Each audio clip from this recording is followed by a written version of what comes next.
Well, good morning, and thanks for staying with us here on Market Day Report. Happy Wednesday to you. Well, weather top of mind for farmers year-round, especially, though, during the summer growing season. We now want to get an update on how the latest conditions are influencing farmland market trends. Broker and accredited appraiser Shawn Wood joins us now for more on this. Shawn, always a pleasure. Thanks for joining us. Let's talk about how current real estate market trends interacting with the major challenges. We talk a lot about drought. We talk about the ongoing Colorado River negotiations. What are we looking at here? Yeah, thank you, Suzanne, for having me. We are really seeing at this point, water reliability is determined by the long-term viability. And while that's always been the case, we're really just seeing that really dialed in on most of the transactions and the market activity. So real estate is now inseparable from water policy, I would say at this point. The drought, Colorado River negotiations, they really have the potential to shape values, and we're really seeing buyers taking a hard look to understand, what the risk is associated with that.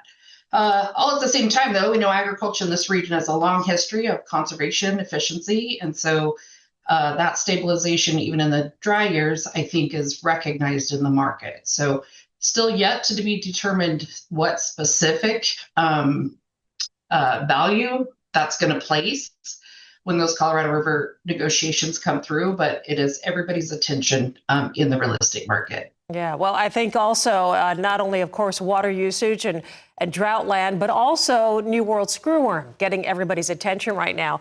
Are you, Shawn, seeing anything right now as far as this issue influencing land use or maybe real estate decisions in rural areas? Yeah, we've seen a very healthy cattle market, which has really helped our ranch sales here in Arizona and Southwest specifically. But the drought has also caused changes to that. Just producers looking for vegetation and moving their cattle around. But the New World screwworm risk is really all eyes are on that. With risk, some producers are maybe delaying their expansion, and others are looking at that as a potential opportunity for ranches that are well managed. But there's certain locations that I think obviously are impacted, and we're maybe seeing fewer transactions in those particular areas along the border. Yeah. So, the markets have responded. Have we seen changes in land values? Not yet, but participants are well aware that it is a potential risk to operation. Yeah, I think a lot of people just kind of on a wait-and-see basis and doing their best biosecurity right now. But since we're talking about headlines, we covered drought. Of course, we're covering screwworm. Labor shortages, another big thing that's affecting ag operations. Anything that you're seeing as far as land values or farm transitions, maybe long-term investment in rural real estate because of labor issues?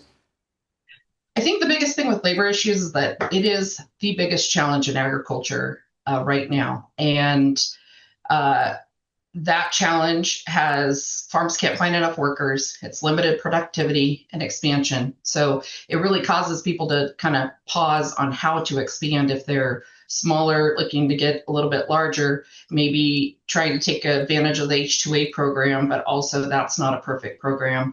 So the effects on their real estate decisions, though, I have seen some producers hold off. But the other interesting thing that I think we're seeing is that it's impacting generational transitions. So the labor shortage and the stress and the concern that causes and the impact to that has really caused some generational transitions to take a second look and decide if that younger generation of producers really wants to take on the family business just due to the lack of workforce.